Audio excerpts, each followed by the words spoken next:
Well, it's official now. We are in a recession. Not that anybody had any doubts, right? Because we all have felt the pain at the gas pumps, inflation wreaking havoc on our economy. And I think maybe the worst of all is most people have no faith whatsoever that their government is going to help solve the problem. As a dividend investor, when we say recession, the very first thing that pops into our head is dividend cuts. Now, there are no guarantees in life, but what I've put together for you today are 15 different dividend stocks that, based on all available metrics, make them, wait for it, recession-proof, but also not going to have a dividend cut. I'm also going to do something wildly ridiculous from a creator's perspective. Right after this intro, I'm going to share with you the top 3 stocks.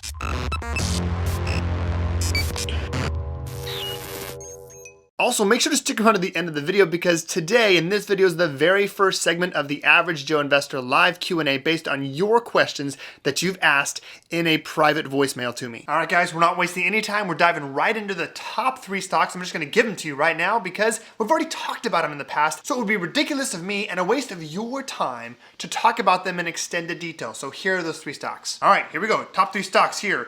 Best Buy, First of Long Island Corporation, and T. Rowe Price Group. Now, I'm not just floating the same names over and over again for any specific reason. I have specific criteria on why we're talking about these stocks amongst 12 others. So right now, let's roll into the specific criteria I'm looking at that makes a dividend stock, in my opinion, not only recession-proof, but also not going to have a dividend cut. When I think of dividend stocks that are not only going to survive a recession, but also not going to cut their dividend, I think of, well, companies that have a history of doing so. These dividend stocks must have been paying dividends, increasing every single year consecutively since not only before COVID, obviously, but also prior to the financial housing crisis in 2008. Second metric we're going to talk about here is consistent dividend growth rates. I want it to be consistent and raising their dividend every single year by at least 5%. Third metric here we're talking about is the dividend payout ratio, aka the best measure of dividend safety. The dividend payout ratio based on free cash flow. And again, we calculate this by taking the amount of dividends paid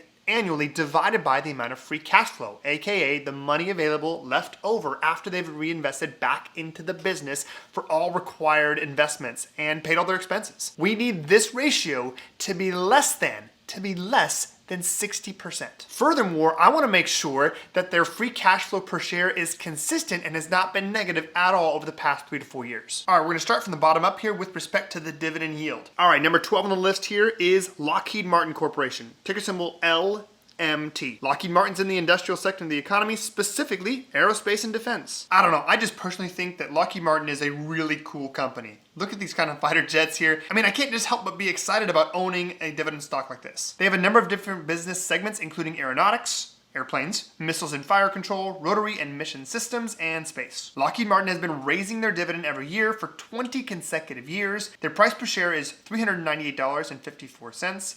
Look at this very stable and consistent dividend growth rate.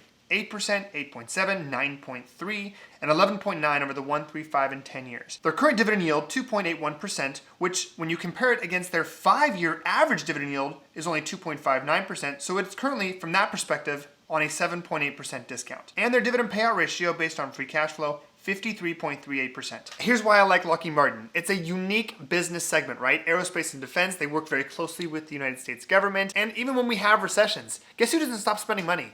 You know, the federal government. Now, I don't currently own Lockheed Martin in my own portfolio. If it had a lower price per share, I would definitely own it because then I could sell covered calls on it. But based on its current price per share, I need to have about $40,000 invested in the company to sell a covered call. That would be a significant portion of my portfolio. And their dividend yield right now is only 2.81%, which from a yield perspective only is not a good fit for my portfolio. All right, next up on the list here is Prosperity BANKSHARES Incorporated, ticker symbol PB. Prosperity Bank is, you guessed it, a bank. Now, specifically, it's a regional bank located in Houston, Texas. They provide personal banking services and investments to consumers and small to medium-sized businesses throughout Texas and Oklahoma. Prosperity Bank has been paying dividends now every year for 24 consecutive years, and their current price per share is $73.39 per share. Their dividend growth rates here, 6.3, 9.5, 9.6, and 10.6% over the 1, 3, 5, and 10-year growth rates. Current yield is only 2.83%, but historically it's been 2.65% over the past 5 years on average, which represents a 6.5% discount currently. And their dividend payout ratio, again, very low, 33.28%. This I would classify as a very boring dividend stock that is very consistent and one that you would not have to worry about over the long term. It's one you check in every once in a while and say, is it still paying dividends? Is it still increasing the dividend? Yes, yes, okay, move along. But that's the nature of most regional banks. Very consistent and stable dividend stocks. Cash flow, baby. All right, next on the list is one that I own in my own portfolio, and that is AFLAC Incorporated, ticker symbol AFL. Now, I think most people know what AFLAC is, and if you don't know what AFLAC is, you've seen an AFLAC commercial. It's a Fortune 500 company, and they provide financial protection to more than 50 million people worldwide. AFLAC has been paying and increasing dividends every single year for 40 consecutive years now, and their current price per share is $56 even. Their dividend growth rate is amazing. The one-year growth rate, 18.8%, followed by 9.8%, 10.6%, and 8.2% over the 3, 5, and 10-year growth rates. Now, AFLAC also has a low dividend yield, 2.86% against a historical 5-year average of 2.37%, so nearly a 20% discount there. I specifically like AFLAC not only because they have a really stable and long-standing dividend history, but also because I like to sell covered calls on this specific holding in my portfolio. And also their payout ratio based on free cash flow, 19.09%. All right, next up on the list, we've got Republic BANCORP. Ticker symbol RBCAA. This is in the financial sector of the economy and another bank. Republic Bank is the parent company of Republic Bank and Trust. They're located throughout 5 different states: Kentucky, Indiana, Florida, Tennessee, and Ohio. They've been paying dividends now for over 24 consecutive years and raising their dividend every year. Their price per share is currently $45.85 per share. And I mean, look at this dividend growth rate, very stable, 8.5, 8.5, 8.6, and 7.5% over the 1, 3, 5, and 10-year growth rates. Another dividend stock that yields less than 3%, I know, 2.97%, but it's on discount by over 10% because its historical 5-year yield has been around 2.66%. And their dividend payout ratio based on free cash flow, only 47%. Again, another regional bank that just consistently pays dividends year after year, very consistent. All right, next dividend stock we're talking about, EVERCORE Incorporated, ticker symbol EVR. They're in the financial sector of the economy and specifically in the capital markets industry. EVERCORE is specifically in multiple business segments, but all financially related. They've got their global strategic advisory business. They've also got institutional equities, where they work with other large companies, and then investment management, where they serve high net worth individuals, foundations, and endowments across the United States. They've been paying increasing and consistent dividends every year for 16 years, and their current price per share is $96.15 per share. Also, amazing dividend growth rates, 14.3, 10.8, 15.9, and 13.6% over the past 1, 3, 5, and 10 years. And they've got a dividend yield right now, currently 3%. And their historic dividend yield, 2.64%, which is a 12% discount. Super, ultra low payout ratio based on free cash flow. 15.21%. Now, I recognize EVERCORE only has 16 consecutive years, but again, that was before the housing crisis, and that was a significant impact on our economy. They continued to pay dividends throughout that crisis, and they paid it through COVID, and they've been increasing their dividend every single year for each of those 16 years, with a very, very nice dividend growth rate that exceeds the long-term inflation rate and is matching the current inflation rate, which is not something that many dividend stocks can say. All right, next on the list we're talking about, another one you've probably never heard of, Cambridge BANCORP, ticker symbol CATC, another financial sector dividend stock, and it's specifically a bank. Cambridge Bank is the parent company of Cambridge Trust Company, which is in Cambridge, Massachusetts, and it's a 132-year-old Massachusetts chartered commercial bank. They've got $5.1 billion in assets as of June 2022 and locations across both Massachusetts and New Hampshire. Cambridge is one that you've probably never heard of, and it's got 24 consecutive years of paying and increasing dividends, and their current price is $84.88 per share. You know, it's difficult to find dividend stocks that have been raising dividends despite our current volatility, especially as we went through COVID. And many times we've got companies that are slowing down their dividend growth rates even if they're still continuing to pay dividends. But not Cambridge. Cambridge is like, you know what? I will see your 2 or 3% dividend growth rate and I will raise you 15%. You can see it right here. 15.4% over the most recent year is an increase, 7.5% over the 3-year, 6.1% average growth over the 5 years, and over the past 10 years, averaging 5.5% dividend growth. They currently yield 3.02% against a historical average 5-year yield of 2.8%, which is a 7.2% discount. And their dividend payout ratio, based on free cash flow, only 43.17%. This is another example of boring dividend stocks that have a consistent yield and a consistent dividend growth rate. The fact that it's a regional bank makes it a lot more recession-proof than many large banks. All right, next one on the list I know you've heard of, and that is the SMUCKER company.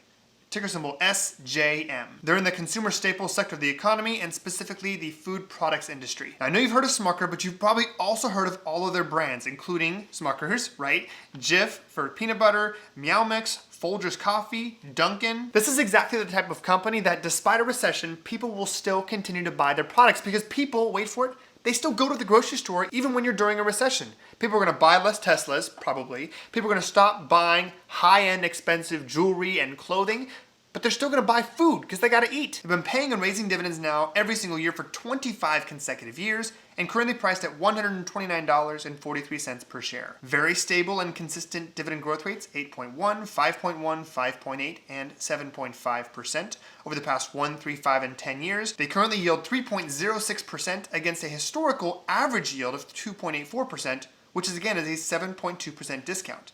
And their dividend payout ratio, based on free cash flow, ultra low, 34.98%. All right, next up on our list here, the next dividend stock is Bank of the OZARK. Ticker symbol OZK. I know we're talking a lot about banks, but the reality is we see more dividend paying companies within the banking industry than amongst any others. And the reality is a lot of the ones we're talking about are boring regional banks that are consistent dividend payers. All right, Bank of the Ozark here. Started back in 1903, but now they are a company that has $26 billion in assets, more than 2,800 employees, and over 240 offices in 8 different states. 26 consecutive years of paying and increasing dividends, and currently priced at $39.55 per share. Their dividend growth rate has slowed a little bit in the most recent year, and that's something that you'd want to keep an eye on, but it's at 5.5% over the 1 year, 11.9% on average over the 3 years, 12.2% over the past 5 years, and on average 19% over the past 10 years. Their yield is currently 3.14% against a historical 5-year yield of 3.13%. So it's not really a discount, but something to keep in mind here is how many companies do you know of that are not trading at a discount right now? That to me says, well, maybe not a screaming deal, but stable. Their payout ratio based on free cash flow is only 28.18%. Okay, the next dividend stock we're talking about here is Flour Foods Incorporated, ticker symbol FLO. It's in the consumer staples sector of the economy and specifically the food products industry. Now, odds are you've never heard of Flour Foods, and maybe you have, but you've definitely heard of their different brands. Nature's Own, which is America's leading bread brand, and you've also maybe not heard of Dave's Killer Bread, which is, by the way, killer bread, it's really good. Also Canyon Bakehouse, Tasty Cake, Mrs. Freshly's, Wonder Bread, I know you've heard of them, Sunbeam Bread, Merita, Captain John Durst's, Evangeline Maid, European Bakers, Butternut, and so on and so forth. And again, when we're talking about food products, we're talking about recession, these are the types of products that people still continue to buy because people still continue to eat. 20 consecutive years of paying a dividend and raising it every year, and they're priced at only $27.67 per share. And very, very stable dividend growth, 5.0, 5.3, 5.6, and 7.7% over the past 1, 3, 5, and 10 years. Now, from a screaming deal perspective, this is not really a discount. Its current yield, 3.18%, and their average 5-year yield is 3.37%, which is higher. So it's actually a 6% premium over its historical dividend yield. And their dividend payout ratio is 52.38%. All right, we've got 3 more dividend stocks to talk about here. The next one is Landmark Bank. Ticker symbol LARK. I know, I get it, another bank. Landmark Bank is a bank holding company, incorporated blah, blah, blah, blah, blah, and their wholly owned subsidiary is Landmark National Bank. So what is Landmark National Bank? It's a Kansas community banking organization. It's got 30 locations in Kansas, another regional bank. But it's a regional bank that's been paying increasing dividends for 21 consecutive years now, and they're priced at $25.29 per share. Again, another very stable dividend stock based on their dividend growth rate, 6.4, 5.5, 5.3, and 5.7 based on their historical dividend growth rates. Their current dividend yield, 3.32% against a historical average yield of 3.09%, which is a 7% discount. And their dividend payout ratio, ultra low, 25.07%. All right, next one here is one I've talked about before on the channel, but it's been a while, and that is Brookfield Infrastructure Partners, LP. Ticker symbol BIP. It's in the utilities sector of the economy and specifically multiple utilities. This is an energy company that's got 5 different business segments: renewable power and transition, infrastructure, private equity, real estate, and credit and insurance solutions. Now, I've gotten feedback in the past before for not mentioning this when I talk about a new dividend stock or just one that's not commonly known, and that is that Brookfield Infrastructure Partners is a master limited partnership. meaning that it's a little bit different than your average dividend stock. It doesn't pay dividends, it technically pays distributions. And you're not a shareholder of a corporation, you are a partner in a partnership, which means different tax documents, means getting a Schedule K-1 versus a 1099. It could be a little bit of a headache for you. Many people say that they don't like dealing with it. That's why I actually have a tax person that does it for me. But just for full awareness, it's a master limited partnership. 15 consecutive years of paying and raising dividends, and their current price per share is $39.09 per share. Dividend growth rates over the past 1, 3, 5, and 10 years are 5.3, 6.3, 7.6, and 9.6%. Their current dividend yield is 3.68%, and it's historically actually been higher than that, so we're paying a little bit of a premium. It's been historically 4.16%. This is the reality with energy companies right now with what's going on globally with respect to energy and Ukraine and Russia. Their dividend payout ratio based on free cash flow, only 44.17%. And then lastly, the last dividend stock here with the highest dividend yield, putting aside, of course, Best Buy, First of Long Island, and T. Rowe Price, which I already talked about, but in fourth place, technically from that perspective, is Principal Financial Group Incorporated. Ticker symbol is PFG. It's an insurance company in the financial sector of the economy. Technically, this company was founded in 1879 as an insurance company, and they're currently a member of the Fortune 500 and a global investment management leader. They've been paying and increasing dividends now for 14 consecutive years, and their current price per share is $64.89 per share. 12.5%, 5.8%, 8.5% and 11.1% are the 1, 3, 5, and 10-year dividend growth rates on average, and the current yield is just under 4% at 3.95%. This is actually a premium over their historical dividend yield of 4.32%, which means it might not be the perfect time to buy, but it's still a dividend stock with 14 consecutive years of raising dividends. And their payout ratio based on free cash flow is 32.24%. All right, guys, it's time for the very first Average Joe Investor live Q&A based on your voicemails you've been sending to me. And this segment and future segments are sponsored by Moomoo. Moomoo is an excellent trading platform where you can enjoy $0 commissions for US stocks. It's also a platform I currently use for a portion of my portfolio. Also, as a special offer to my audience, Moomoo is offering a welcome bonus up to 5 free stocks. You get 1 free stock for opening an account, deposit $100, you get an extra free stock, and if you deposit $2,000, an extra 3 free stocks. If you want to get this bonus offer, make sure to check out my custom link in the description below and get started with Moomoo today. All right, today's question comes from Matt. Let's go ahead and take a listen. Joe, I'm really close to retirement. I need all the cash I can get. Does it make sense to hold a couple of stocks like QYLD with high yield and keep a couple of stocks to use as option trades? Thank you, Matt, for your question. It's going to depend a little bit on how comfortable you are with utilizing options, right? Because at the end of the day, it's my personal opinion that the best yield possible is by using options. But that doesn't mean we should also get all of our yield directly from options. I'm a big believer, and I do it myself. I actually have a portion of my portfolio set up for high yield dividend investments, such as QYLD, QYLG, a lot of those covered call ETFs, and just high yield dividend stocks. And then another portion of my portfolio, actually probably about 65, 66% of the portfolio, is in core dividend stocks, and the majority of which I actually sell covered calls. You did mention that you do need as much money as possible. So the first step here is to understand, well, what are you actually comfortable with? If you don't have any knowledge whatsoever of options and you're concerned about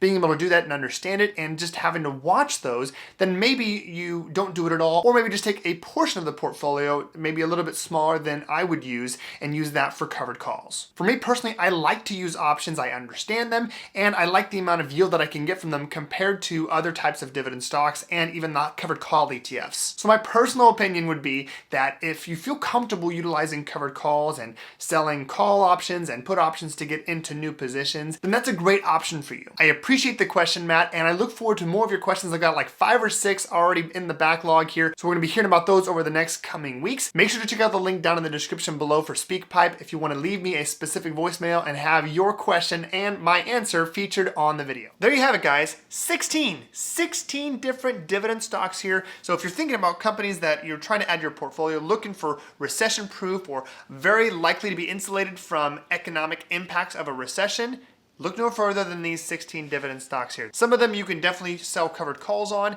and they're all potentially great fits for your portfolio based, of course, on your own objectives and goals. Make sure to leave your 2 cents down in the comments below, guys. I value your feedback. I want to know what you guys think, and of course, your feedback leads to new directions potentially and new video ideas for the channel. That's all I got for you guys in this video. Have a great rest of your day, and please continue to stay healthy, both physically and financially.